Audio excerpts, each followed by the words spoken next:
بسم اللہ الرحمن الرحیم۔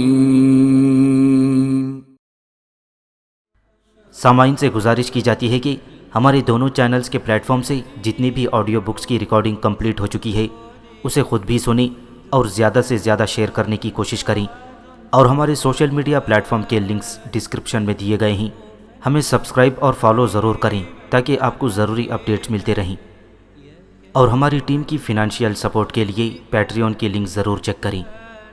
جزاک اللہ۔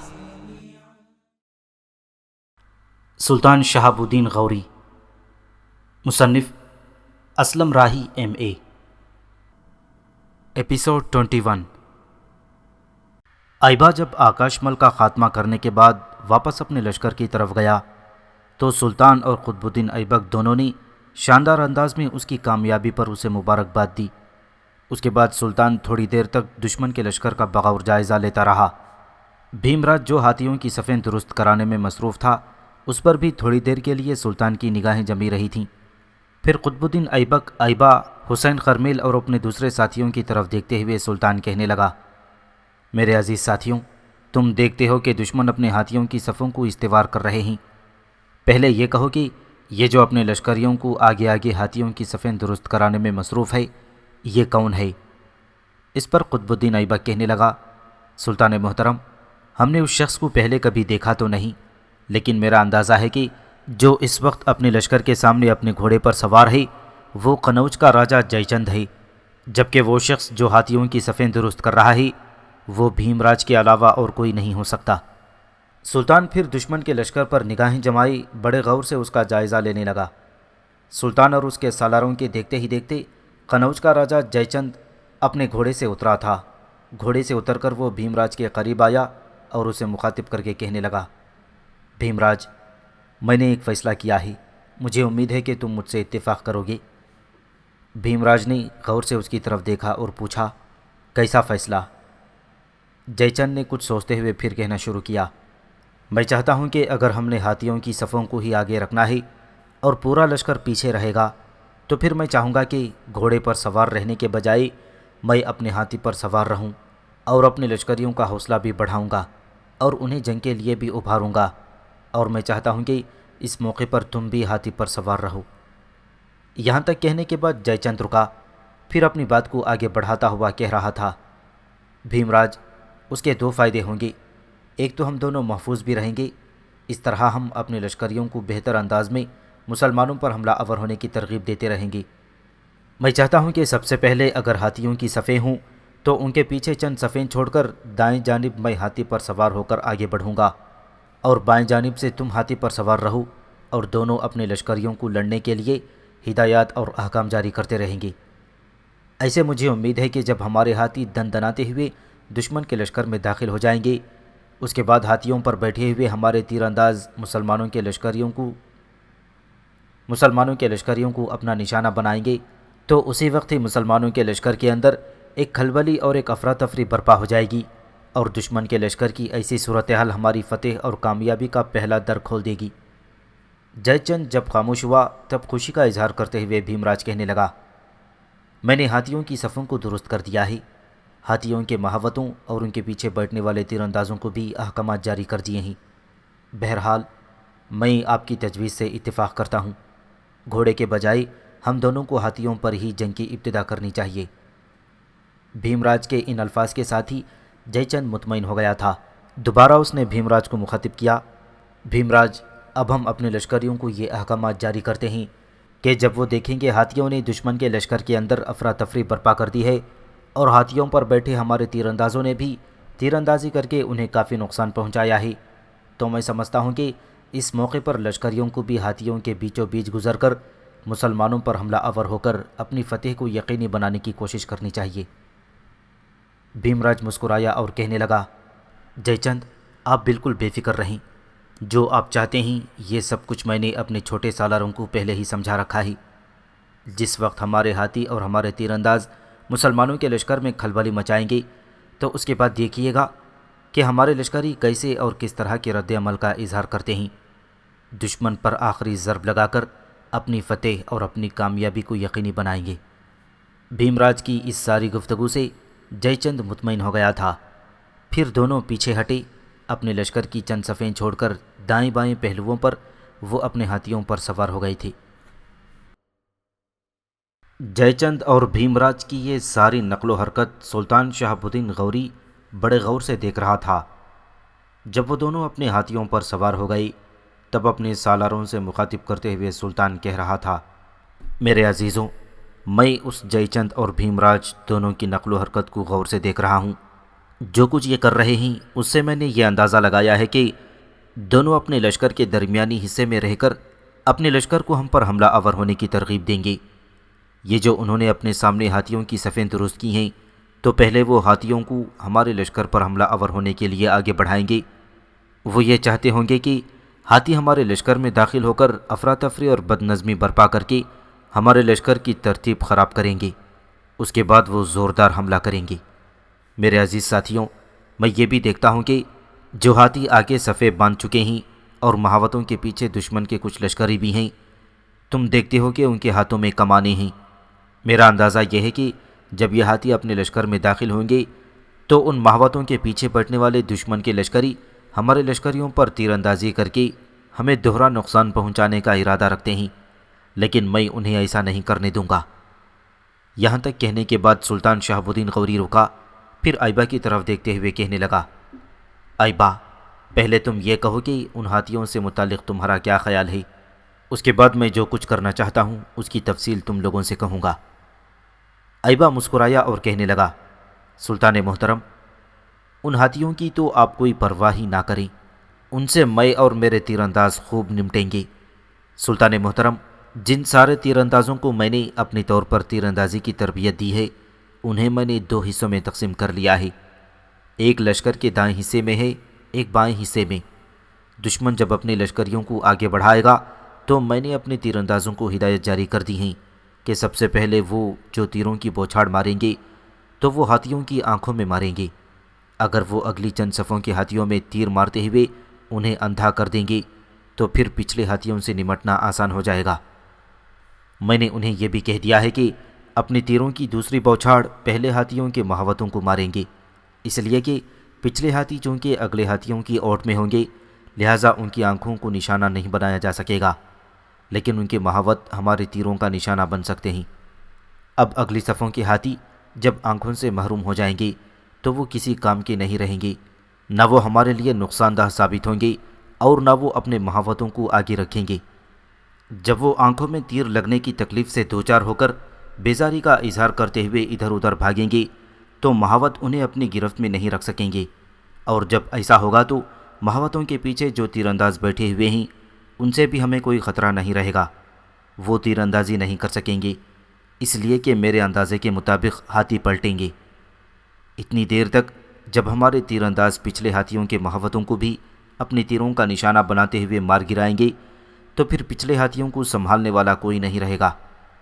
سلطان محترم، یہ ہمارے تیر اندازوں کی طرف سے تیروں کی 2 باڑیں ہوں گی، پھر ہمارے تیر اندازوں کی تیسری باڑ پچھلے ہاتھیوں پر مہاوتوں کے پیچھے جو تیر انداز بیٹھے ہوئے ہوں گے ان پر ماریں گے، اور پھر میرے خیال میں اس طرح ہم ہاتھیوں اور ان کے مہاوتوں کو اور مہاوتوں کے پیچھے بیٹھنے والے دشمن کے تیر اندازوں کو اپنے لیے بے خطر ہی نہیں بلکہ ان کی کارکردگی کو بھی بیکار بنا کر رکھ دیں گے۔ جب تک ایبا بولتا رہا سلطان شہاب الدین غوری، قطب الدین ایبک، حسین خرمیل اور دوسرے سالار مسکراتے ہوئے اس کی طرف دیکھتے رہے۔ ایبا جب خاموش ہوا تب سلطان اپنے سارے سالاروں کو مخاطب کرتے ہوئے کہنے لگا، میرے عزیز ساتھیوں، جو کچھ ایبا نے کہا ہے دشمن کے ہاتھیوں کو بیکار کرنے کے لیے وہ ایک بہترین اور عمدہ لائحہ عمل ہے، اس پر سختی سے عمل کیا جائے گا۔ اس سے آگے جو کچھ ہم نے کرنا ہے اس کی وضاحت میں کرتا ہوں۔ جب ایبا کے لشکری اپنے تیروں کی 3 باڑیں دشمن پر مار چکے ہوں گے تب دشمن کا لشکر اور اس کے آگے آگے جو ہاتھی ہوں گے وہ قریب آ چکے ہوں گے۔ ضروری نہیں کہ جن ہاتھیوں کی آنکھیں ضائع کی جائیں گی وہ پلٹ کر پیچھے جائیں گے اور اپنے ہی لشکر کو نقصان پہنچائیں، وہ برہمی کا اظہار کرتے ہوئے آگے بھی آ سکتے ہیں اور ان کے مہاوت انہیں اپنی گرفت میں رکھتے ہوئے ہماری طرف بڑھا بھی سکتے ہیں۔ اتنی دیر تک ہاتھیوں کے پیچھے پیچھے دشمن کا لشکر بھی قریب آ جائے گا۔ ایسے موقع پر ہم نے جو کرنا ہے اسے غور سے سنو۔ لشکر فوراً 2 حصوں میں تقسیم ہو جائے گا، ایک حصہ میرے اور خرمیل کے پاس رہے گا، دوسرا قطب الدین ایبک اور ایبا کی سرکردگی میں رہے گا۔ میں اور خرمیل آدھے لشکر کو لے کر بالکل دائیں جانب ہٹ جائیں گے۔ قطب الدین ایبک اور ایبا اپنے حصے کے لشکر کو لے کر کافی بائیں جانب چلے جائیں گے۔ اس طرح لشکر کے دونوں حصوں کے درمیان کافی خلا پیدا کر دیا جائے گا، جس میں سے دشمن کے ہاتھی گزر کر آگے نکل جائیں گے۔ اس کے بعد ہم نے اپنے کام کی ابتدا کرنی ہے۔ میں دشمن کے بائیں پہلو پر حملہ آور ہو جاؤں گا۔ قطب الدین ایبک اور ایبا دشمن کے دائیں پہلو پر ضرب لگائیں گے۔ اس طرح جب دشمن پر دو طرفہ حملہ ہوگا، ان کے ہاتھی بھی ہمارے قبضے میں ہوں گے، اور اس طرح مجھے امید ہے کہ لمحوں کے اندر ہم دشمن کی طاقت اور اس کی قوت کو اور ان کے سارے ولولوں کو ادھیڑ کر رکھ دیں گے۔ سلطان شہاب الدین غوری کی اس تجویز سے سب سالاروں نے اتفاق کیا تھا۔ اس کے بعد لشکر کو دو حصوں میں تقسیم کرنے کا اہتمام بھی کر دیا گیا۔ اب سلطان شہاب الدین غوری اور حسین خرمیل لشکر کے دائیں بازو کے سامنے، جبکہ لشکر کے بائیں حصے کے سامنے قطب الدین ایبک اور ایبا دشمن کے رد عمل کا انتظار کرنے لگے تھی۔ تھوڑی دیر بعد راجہ جے چند اور بھیم راج کے لشکر میں حرکت ہوئی۔ ہاتھی آگے آنے لگے، ان کے پیچھے پیچھے لشکر نے بھی پیش قدمی شروع کر دی۔ ہاتھیوں کی صفوں کے بعد جے چند اور بھیم راج کے لشکریوں کے زور و شور سے نعرے بلند ہونے لگے، جس کی وجہ سے میدان جنگ بری طرح گونج اٹھا تھا۔ چاروں طرف ایک خوف و ہراس اٹھ کھڑا ہوا تھا، جہاں سے جے چند اور بھیم راج دونوں مسلمانوں کو زیر کرنے کے لیے اپنا لائحہ عمل طے کر چکے تھے، وہاں سلطان شہاب الدین غوری اور اس کے سالار بھی ان کے سارے عمل کو ناکام بنانے کے لیے اپنی منصوبہ بندی کر چکے تھی۔ ہاتھی جب قریب آئے تب اچانک ایبا نے اپنی چمکتی ہوئی چوڑی پھل کی تلوار بلند کی۔ تلوار کا فضا میں بلند ہونا تھا کہ لشکر کے دائیں بائیں حصوں میں سے جو تربیت یافتہ لشکری تھے، انہوں نے بارش کی طرح تیروں کی باڑ ماری۔ ان تیروں کی وجہ سے اگلی صف کے ہاتھیوں کی آنکھیں چھت کر رہ گئی تھیں۔ تیر اندازوں نے خوب تیر اندازی کرتے ہوئے بے خطا نشانہ بنایا تھا، جس پر ہاتھی بری طرح دہاڑتے ہوئے برہمی کا اظہار کرنے لگے تھے۔ تاہم ان کے مہاوتوں نے ہاتھیوں کو انگیخت کی حالت میں بھی آگے بڑھانا شروع کر دیا تھا۔ اتنی دیر میں دوسری باڑ تیروں کی ماری گئی، اور اس باڑ کی وجہ سے پچھلی صفوں کے ہاتھیوں کے کئی مہاوت چھت کر نیچے گر گئے تھے۔ اس کے ساتھ ہی تیر اندازی کی تیسری باڑ ماری گئی، اور پچھلے ہاتھیوں کے مہاوتوں کے پیچھے جو تیر انداز بیٹھے ہوئے تھے وہ بھی چھلنی ہو کر نیچے گر گئے۔ اتنی دیر تک دشمن کے ہاتھی دندناتے ہوئے قریب آتے جا رہے تھے۔ اس موقع پر ایبا کو نہ جانے کیا سوجھی، بلند آواز میں اپنے تیر اندازوں کو مخاطب کرتے ہوئے اس نے حکم دیا کہ چوتھی تیروں کی باڑ اگلے ہاتھیوں کے مہاوتوں کو ماری جائے۔ اس کے ساتھ ہی تیروں کی چوتھی باڑ بھی آئی، اور اگلی صف کے جو ہاتھی تھے ان کے مہاوت بھی چھت کر رہ گئے۔ اب ہاتھی اپنی مرضی سے دندناتے ہوئے آگے بڑھنے لگے۔ جب ہاتھی قریب آئے تب اچانک مسلمانوں کا لشکر فوراً دو حصوں میں تقسیم ہو گیا۔ بیچ میں کافی فاصلہ پیدا کر دیا گیا تھا۔ ہاتھی اب لشکر کے دونوں حصوں کے بیچوں بیچ میں جو خلا بن گیا تھا اس میں سے گزرنے لگے تھے۔ اس موقع پر سلطان شہاب الدین غوری کے لشکر کے دونوں حصے بڑی تیزی سے حرکت میں آئے۔ دائیں جانب سے سلطان شہاب الدین غوری اور حسین خرمیل اپنے لشکر کو لے کر آگے بڑھے تھے، جبکہ بائیں جانب سے اپنے لشکر کے ساتھ قطب الدین ایبک اور ایبا نے پیش قدمی شروع کر دی۔ جے چند اور بھیم راج دونوں اپنے لشکر کے وسطی حصے میں تھے۔ ابھی تک انہیں خبر نہ ہوئی تھی کہ ان کے ہاتھیوں، مہاوتوں اور مہاوتوں کے پیچھے بیٹھنے والے تیر اندازوں کا کیا حشر ہوا ہے، اس لیے کہ ہاتھیوں کی جو پہلی ایک دو صفیں تھیں ان کے تیر انداز، مہاوت اور ہاتھی بالکل ٹھیک تھے، لہٰذا جے چند اور بھیم راج ابھی تک یہ جان نہ سکے تھے کہ مسلمان بھیانک اور ہولناک تیر اندازی کرتے ہوئے بہت سے ہاتھیوں کے علاوہ ان کے کافی مہاوتوں اور مہاوتوں کے پیچھے بیٹھنے والے تیر اندازوں کو بیکار بنا چکے ہیں۔ وہ اپنے لشکر کو بس اپنی دھن میں آگے بڑھاتے چلے جا رہے تھے۔ وہ یہی سمجھ رہے تھے کہ انہوں نے جو منصوبہ بندی کی ہے ان کے لشکری ان پر عمل کرتے ہوئے تھوڑی دیر تک مسلمانوں کے لشکر میں افراتفری اور بدنظمی پھیلانے میں کامیاب ہو جائیں گے۔ اس کے بعد وہ عام حملے کا حکم دیں گے۔ لیکن چند ہی لمحوں بعد جب انہوں نے دیکھا کہ ان کے آگے آگے ہاتھیوں کے اندر ایک بدنظمی سی برپا ہو گئی ہے، ساتھ ہی انہوں نے اپنے دائیں بائیں سے مسلمان لشکریوں کو تکبیریں بلند کرتے ہوئے اپنی طرف آتے ہوئے دیکھا، تب جے چند اور بھیم راج دونوں بوکھلا کر رہ گئے تھے۔ وہ ابھی تک سمجھ نہیں پا رہے تھے کہ ان کے ہاتھی اور ہاتھیوں پر بیٹھے ہوئے تیر انداز کیوں مؤثر کارروائی نہیں کر پائی، اور یہ کہ مسلمان کیسے ہاتھیوں سے بچ کر دائیں بائیں سے ہوتے ہوئے ان پر جوابی کارروائی کرنے لگے ہیں۔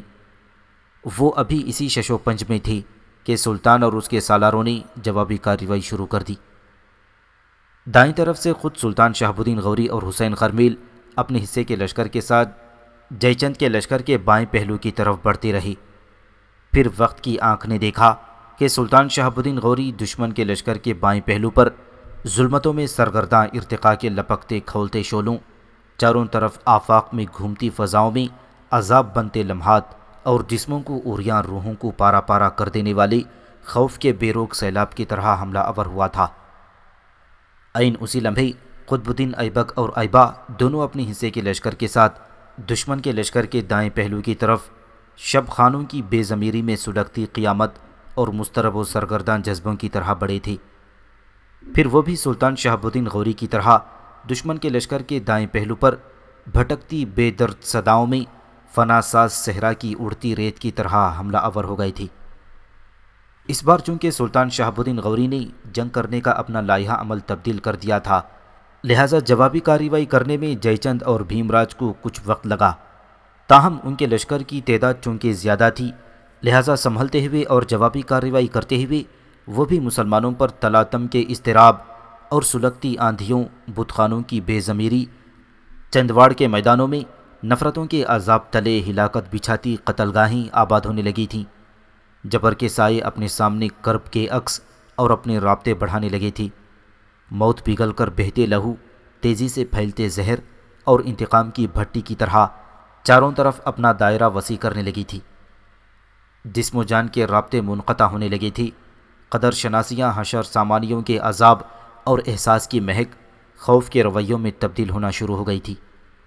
دائیں بائیں سے سلطان شہاب الدین غوری، حسین خرمیل، قطب الدین ایبک اور ایبا کے علاوہ دوسرے سالاروں کے حملے ایسے خوفناک اور بے روک تھی کہ تھوڑی ہی دیر بعد جے چند اور اس کے ہمنوا بھیم راج کے لشکر کی حالت بوند بوند کو ترستے پیاسوں، من کے گھور اندھیروں میں کھوئے بکھرے سپنوں اور فنا کے شعلوں کی زد میں آتے خوف آثار لمحوں اور یرقان زدہ خواہشوں سے بھی زیادہ بری ہونا شروع ہو گئی تھی۔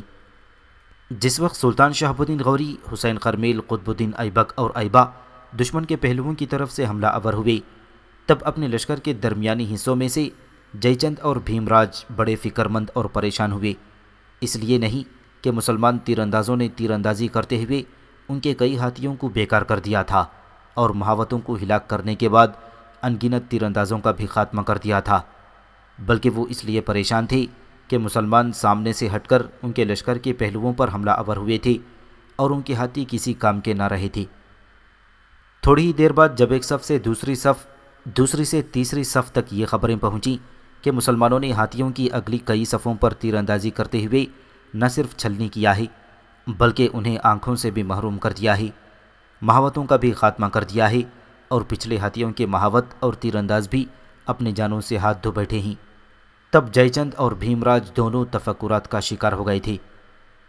اب مسلمان لشکری دائیں بائیں پہلو سے جے چند اور بھیم راج کے لشکریوں پر حملہ آور ہوتے ہوئے ان کی صفوں کی تعداد میں بڑی تیزی سے کمی کرنے لگے تھے، اور لمحہ بلمحہ جب لشکر کے اندر یہ خبر پھیلی کہ ہاتھیوں کو مسلمانوں نے بیکار کر دیا ہے اور ان کے پیچھے جو تیر انداز بیٹھے ہوئے تھے وہ بھی اب کسی کام کے نہ رہے، تب دشمن کے لشکر میں بددلی پھیلنے کی پہلی وجہ تھی۔ اب جے چند کی مزید بدقسمتی کہ اسی دوران کسی منچلے مسلمان تیر انداز نے جے چند کے قریب ہو کر اسے ایسا تیر مارا تھا کہ وہ تیر اس کے جسم کے پار ہو گیا اور جے چند ہاتھی کے ہودے سے زمین پر گر گیا تھا۔ جے چند کا زمین پر گرنا تھا کہ اس کے لشکری یہ دیکھتے ہوئے کہ ان کا راجہ مارا گیا ہے بھاگ کھڑے ہوئے۔ دوسری طرف یہ صورتحال بھیم راج کے لیے بھی بڑی مایوس کن تھی۔ اسے جب یہ خبر ملی کہ جے چند تو اب اپنے ہاتھی سے گر گیا ہے اور اس کے لشکری بھاگنے لگے ہیں، تب وہ ساری صورتحال کو سنبھالنے کی خاطر اپنے لشکریوں کو زوردار انداز میں حملہ آور ہونے کا حکم دینے ہی لگا تھا کہ اس کے اپنے لشکری بھی اگلی صفوں سے پلٹ کر پیچھے آئے اور پچھلی صفوں والے بد نظمی کا شکار ہوتے ہوئے پیچھے ہٹنے لگے تھے۔ اس طرح بھیم راج کے لشکری بھی میدان جنگ چھوڑ کر بھاگ کھڑے ہوئے۔ اب سلطان شہاب الدین غوری، حسین خرمیل، قطب الدین ایبک اور ایبا نے بھاگتے ہوئوں کا زور و شور سے تعاقب کیا اور اس تعاقب کے دوران دشمن کے لشکر کی تعداد مزید کم کر دی تھی۔ اس طرح چندواڑ کے میدان میں سلطان شہاب الدین غوری نے قنوج کے راجہ جے چند کے لشکر کو بدترین شکست دی تھی۔ کچھ دور تک تعاقب کرنے کے بعد سلطان اپنے لشکر کے ساتھ پلٹا، دشمن کے پڑاؤ پر واپس آیا، پھر اپنے زخمی لشکریوں کی دیکھ بھال میں لگ گیا تھا۔ قنوج کا راجہ جے چند گو تیر لگنے سے بری طرح زخمی ہوا تھا اور اپنے ہاتھی سے گر گیا تھا، لیکن زخم اتنا گہرا اور مہلک نہ تھا۔ ہاتھی سے گرنے کے بعد وہ گھوڑے پر سوار ہو گیا۔ اتنی دیر تک اس کا لشکر پسپا ہونا اور بھاگنا شروع ہو گیا تھا، لہٰذا لشکریوں کے اندر وہ بھی بھاگ کھڑا ہوا۔ اس طرح شکست کے بعد جے چند اور بھیم راج دونوں اپنی جانیں بچا کر بھاگنے میں کامیاب ہو گئے۔ بھیم راج تو دریائے جمنا کے کنارے دور جنوب مشرق کی انہی سرزمینوں کی طرف چلا گیا تھا جہاں سے وہ اپنے لشکر کے ساتھ نکل کر چندواڑ کے میدانوں کی طرف گیا تھا، جبکہ قنوج کا راجہ چندواڑ کے میدانوں سے بھاگ کر اسنی نام کے قلعے میں جا کر چھپنے میں کامیاب ہو گیا۔ جے چند کا خیال تھا کہ چندواڑ کے میدانوں میں سلطان شہاب الدین غوری اسے شکست دے کر اس کے علاقوں کا رخ کرے گا، اور جس طرح اس نے ترائن کے میدانوں میں راجاؤں کو شکست دے کر واپس غزنی جانے کا عزم کر لیا تھا، اس طرح وہ جے چند کو بھی اس کے حال پر چھوڑ کر پہلے کی طرح قطب الدین ایبک کو یہاں کا والی بنا کر واپس غزنی چلا جائے گا۔ لیکن سلطان نے اس بار ایسا نہیں کیا۔ سلطان نے چند روز تک تو اپنے لشکریوں کو سستانے کے علاوہ زخمیوں کی دیکھ بھال کرنے کے لیے چندواڑ کے میدانی جنگ میں ہی پڑاؤ کیے رکھا۔ جب اس کے زخمی لشکری کافی حد تک ٹھیک ہو گئی تب اس نے اپنے لشکر کے ساتھ پھر مشرق کی طرف کوچ کیا تھا۔ بھیم راج تو دور جنوب کی طرف جاتے ہوئے اپنے آپ کو محفوظ کر گیا تھا، لیکن سلطان شہاب الدین غوری نے ایک بار پھر قنوج کے راجہ جے چند کو اپنا ہدف بنانے کا ارادہ کر لیا۔ جے چند جو اسنی نام کے قلعے میں اس وقت قیام کیے ہوئے تھا، اس کے مخبروں نے جب اطلاع دی کہ اس پر حملہ آور ہونے کے لیے سلطان شہاب الدین غوری چندواڑ کے میدانوں سے کوچ کر چکا ہے، تب جے چند بڑا پریشان اور فکر مند ہوا۔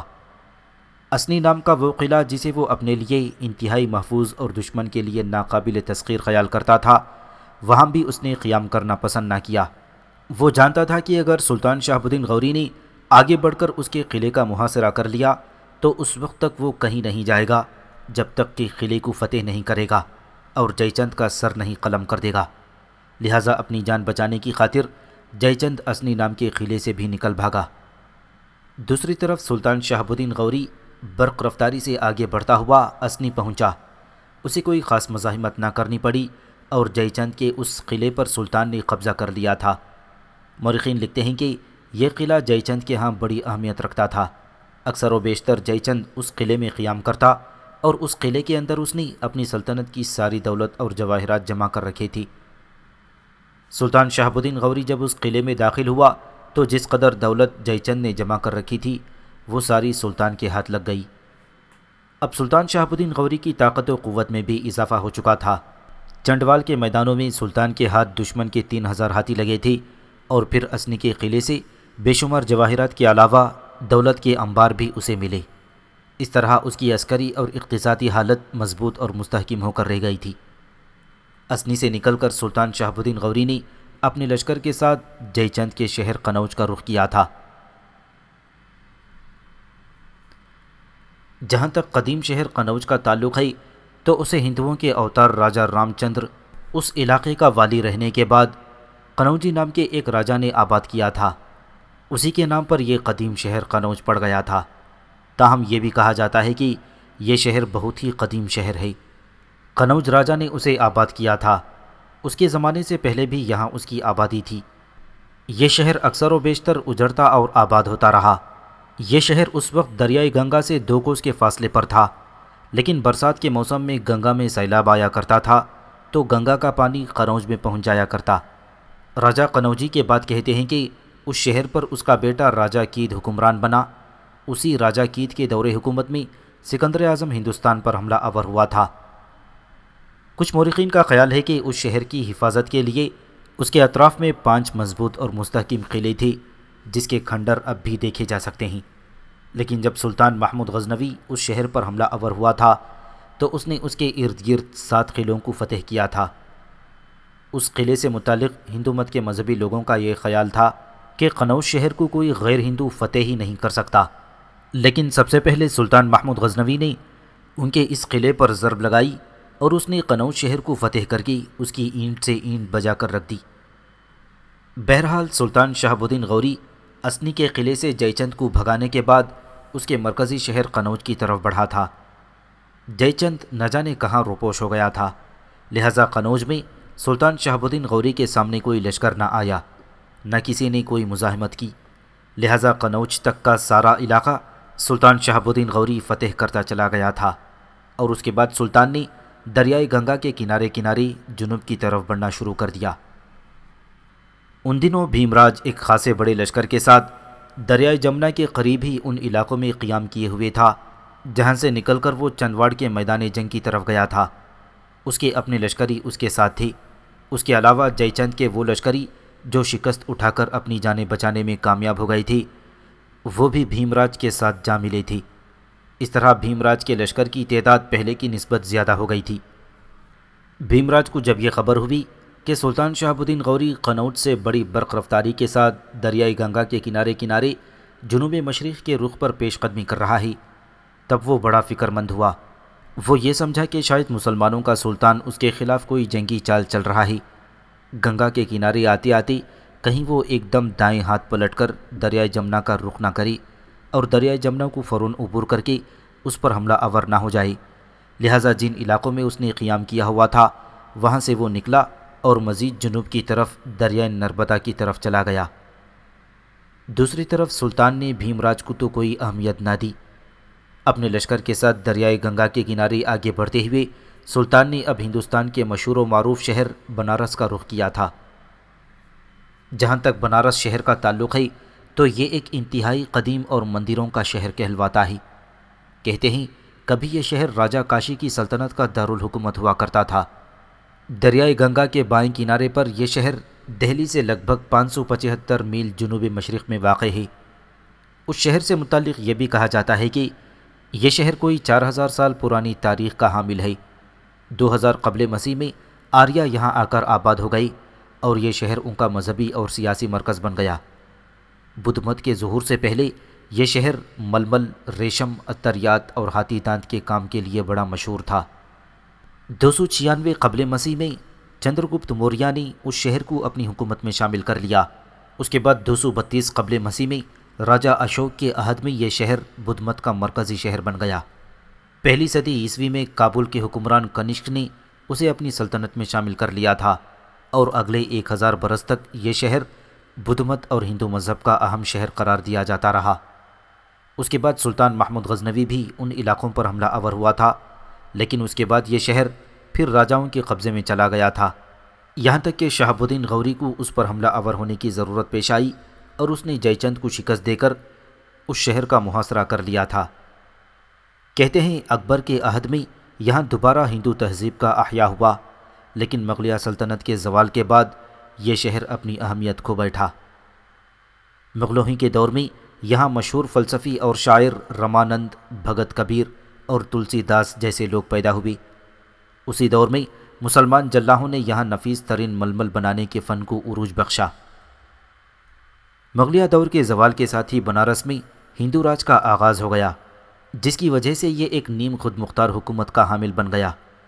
اس کے بعد اس پر راجہ بلونت سنگھ کی حکومت قائم ہوئی اور اس کے دور میں بنارس کو ایک آزاد ریاست کی حیثیت سے تسلیم کر لیا گیا۔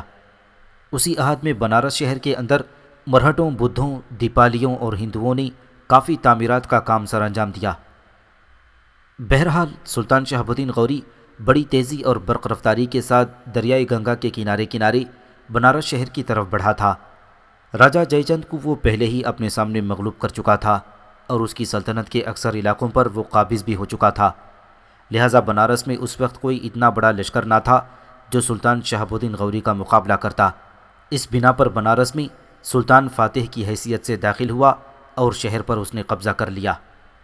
یہ پہلا موقع تھا کہ سلطان شہاب الدین غوری نے اس شہر میں لگ بھگ 1000 مندروں کو مسمار کرنے کے بعد شہر کے اندر کافی جگہ بنائی اور وہاں اس نے لوگوں کے رہنے کے لیے عمدہ مکانات تعمیر کرائے تھے۔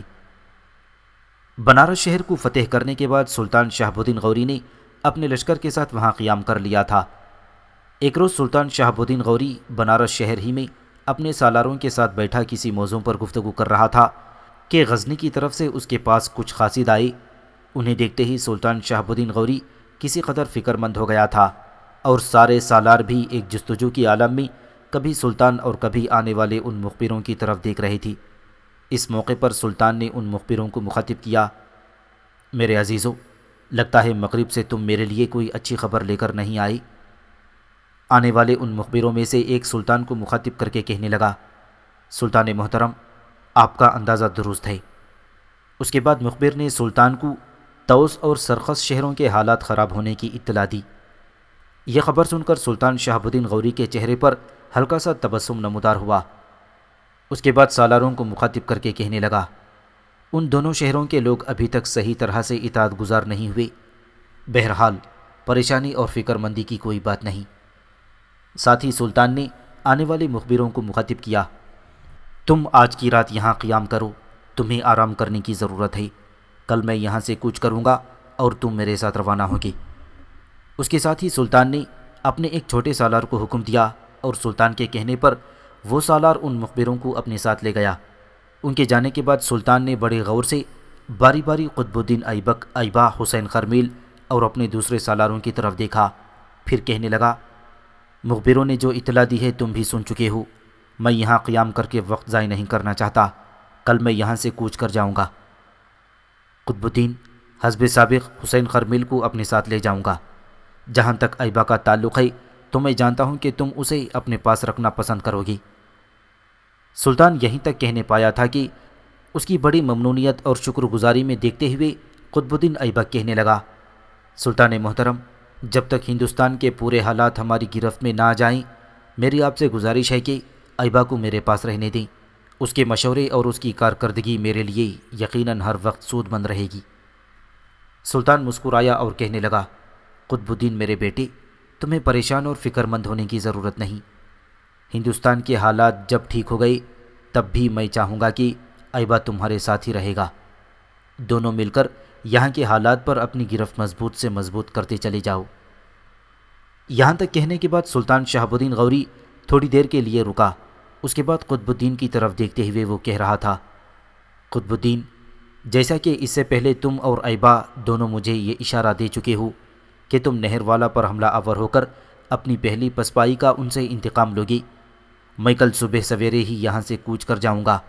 نہر والا سے متعلق میں تم دونوں سے یہ کہنا پسند کروں گا کہ جب تم اپنے لشکر کے ساتھ نہر والا کی طرف کوچ کرو اور نہر والا کے راجہ بھیم راؤ سے ٹکرانے کا ارادہ رکھو، تب اپنے پورے لشکر کے ساتھ نہر والا کا رخ مت کرنا، ایک لشکر دہلی میں بھی رکھنا۔ تمہاری غیر موجودگی میں کوئی بھولا بھٹکا شکست خوردہ لشکر اچانک نمودار ہو کر تمہارے فتح کیے ہوئے علاقوں کو نقصان بھی پہنچا سکتا ہے۔ میں جانتا ہوں ان علاقوں کو کوئی تم سے واپس نہیں لے گا، لیکن حالات ضرور خراب کیے جا سکتے ہیں اور میں یہ کبھی پسند نہیں کروں گا۔ میری دوسری نصیحت تم دونوں کے لیے یہ ہے کہ میرے بعد اس بھیم راج پر نگاہ رکھنا۔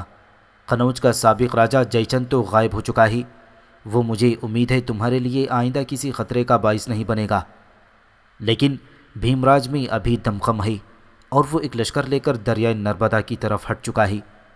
ایسا اس نے اس لیے کیا ہے کہ جب ہم قنوج سے بنارس کی طرف پیش قدمی کر رہے تھے تو اسے شک ہو گیا تھا کہ شاید ہم اس پر حملہ آور ہوں گے، لہٰذا اپنے تحفظ کے لیے وہ جنوب کی طرف ہٹ گیا ہے، لیکن وہاں وہ مستقل قیام نہیں کرے گا، ان علاقوں کی طرف آئے گا اور وہ علاقے جو ہم نے گزشتہ دنوں فتح کیے ہیں، میرے خیال میں انہیں واپس حاصل کرنے کی کوشش کرے گا۔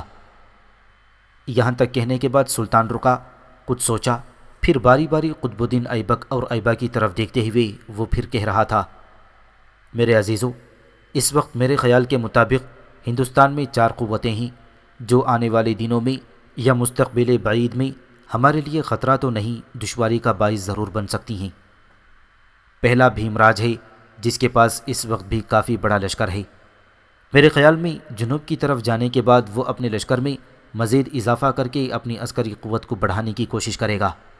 دوسری قوت جو خطرے کا باعث بن سکتی ہے وہ نہر والا کا راجہ بھیم دیو ہے، اس کے پاس بھی عسکری طاقت بڑی مضبوط اور مستحکم ہے اور وہ ہمارے مقابلے پر نکل سکتا ہے۔ تیسری اور سب سے خطرناک طاقت ان علاقوں کے راجپوت ہیں۔ یاد رکھنا، راجپوت ان دنوں ہمارے ہاتھوں پے در پے شکستیں کھانے کے بعد ادھر ادھر بھاگے ہوئے ہیں، اور جہاں تک میں ان کی ذہنیت کو سمجھ سکا ہوں، یہ کسی نہ کسی وقت متحد ہو کر ہمارے خلاف جنگ کرنے کے لیے کمر بستہ ضرور ہو جائیں گے۔ اور چوتھی قوت دریائے جہلم کے اس پار سے لے کر سوالک کے علاقوں تک پھیلے ہوئے کھکر ہیں۔ تم لوگ جانتے ہو یہ انتہائی سرکش اور لامذہب قسم کی قوم ہے۔ انہیں اگر کسی نے بہکایا اور بھٹکایا تو یہ بھی ہمارے خلاف متحد ہو کر ہم سے ٹکرا سکتے ہیں اور یہ ایک قوت بن کر ہمارا سامنا کر سکتے ہیں۔ لہٰذا ہندوستان میں رہتے ہوئے تم لوگوں کو ان چاروں قوتوں پر گہری نگاہ رکھنا ہوگی۔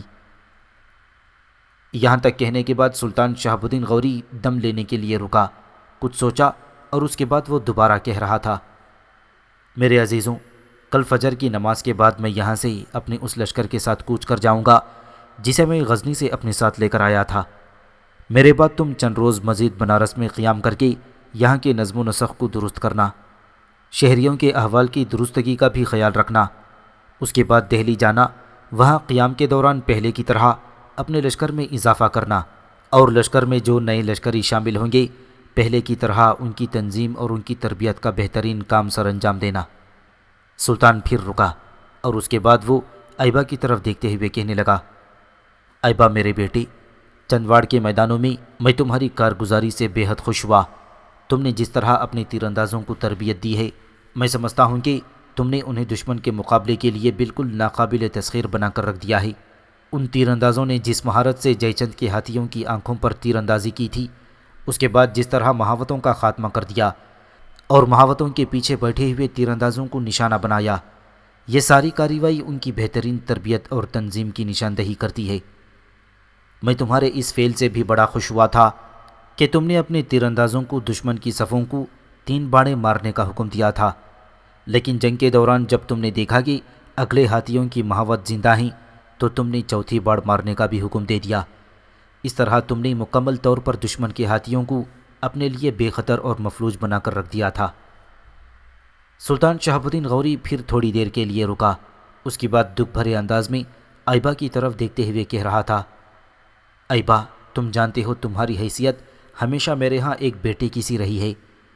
جب میں اپنے سالاروں پر نگاہ دوڑاتا ہوں تو سب کے اہل خانہ ہیں، وہ اپنے اہل خانے کے ساتھ بہت خوش و خرم زندگی بسر کر رہے ہیں، صرف تم ایک ایسے ہو جس کے لیے میں…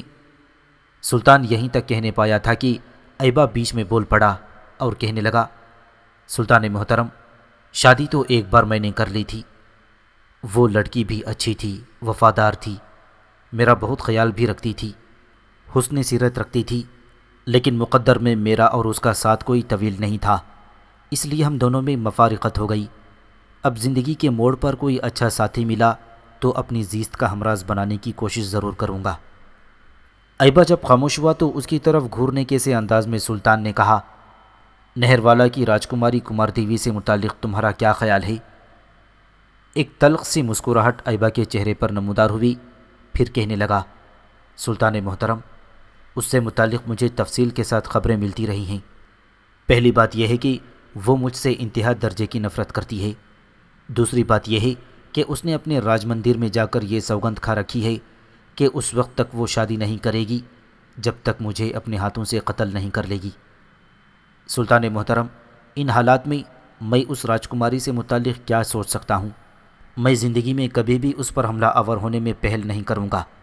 اگر اس نے کبھی مجھ پر حملہ آور ہونے کی کوشش کی تو صرف اپنا دفاع کروں گا، اسے نقصان نہیں پہنچاؤں گا، صرف اسے سبق دوں گا کہ کسی پر ناحق حملہ آور ہونے کے کیا نتائج نکلتے ہیں۔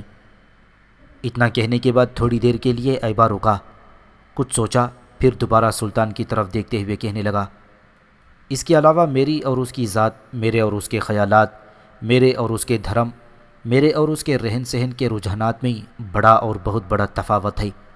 سلطان محترم، وہ اپنے دھرم پر سختی سے قائم رہنے والی ہے، میں اپنے دین پر جان قربان کر دینے والا شخص ہوں۔ وہ زندگی اپنے ڈھنگ اور اپنے ڈھب کے مطابق بسر کرنے والی ہے، اسے اپنی خوبصورتی پر ناز ہے اور اپنی راجکماری ہونے پر بھی ایک طرح کا گھمنڈ ہے۔ جہاں تک میں اس کا مطالعہ کر سکا ہوں، وہ خود توصیفی کے مرض میں مبتلا ہے۔ سلطان محترم، ایسی لڑکی میرے ساتھ نہیں چل سکتی۔ پھر جب وہ مجھ سے نفرت کرتی ہے تو اس موضوع پر اس سے متعلق سوچنا بھی بیکار ہے۔ سلطان شہاب الدین غوری تھوڑی دیر تک خاموش رہا، شاید وہ ایبا سے متعلق ہی سوچ رہا تھا۔ پھر قطب الدین ایبک کی طرف دیکھتے ہوئے کہنے لگا، ایبک میرے بیٹے، میں دیکھتا ہوں کہ آئبہ نے ان دنوں میں اپنی رہائش مستقر میں رکھی ہوئی ہے، لیکن اس کی رہائش وہاں مستقل نہیں ہوگی۔ بنارس سے دہلی واپس جانے کے بعد اس کی مستقل رہائش کے لیے کوئی اچھی اور عمدہ قسم کی حویلی مختص کر دینا۔ میری اس کے لیے دعا ہے کہ اسے زندگی کا کوئی اچھا سا ساتھی مل جائے جس کے ساتھ یہ اپنے آنے والے دور کو انتہائی سکون اور طمانینت کے ساتھ گزار سکے۔ سلطان نے اس بار قطب الدین ایبک اور آئبہ سے توجہ ہٹا کر بڑے غور سے حسین خرمیل کی طرف دیکھا، پھر اسے مخاطب کر کے کہنے لگا، خرمیل، یہاں سے اٹھنے کے بعد اس لشکر کو بالکل تیار اور مستعد رہنے کا حکم دینا جسے میں اور تم غزنی سے لے کر آئے تھی۔ میں کل فجر کی نماز کے بعد فوراً یہاں سے کوچ کرنا چاہوں گا۔ میں توس اور سرخس کے حالات زیادہ خراب نہیں ہونے دینا چاہتا۔ یہاں سے کوچ کرنے کے بعد دونوں شہروں کا رخ کروں گا اور اس کے حالات اپنے ڈھنگ پر درست کرنے کی کوشش کروں گا۔ اس کے ساتھ ہی سلطان اپنی جگہ پر اٹھ کھڑا ہوا۔ سارے سالار بھی کھڑے ہو گئے اور سلطان کے ساتھ ہو لیے۔ سلطان نے وہ رات بنارس ہی میں گزاری۔ اگلے روز وہ حسین خرمیل اور اس کے لشکر کے ساتھ جسے وہ غزنی سے اپنے ساتھ لایا تھا، بنارس سے کوچ کرنے کے بعد بڑی تیزی اور برق رفتاری کے ساتھ غزنی کا رخ کر رہا تھا۔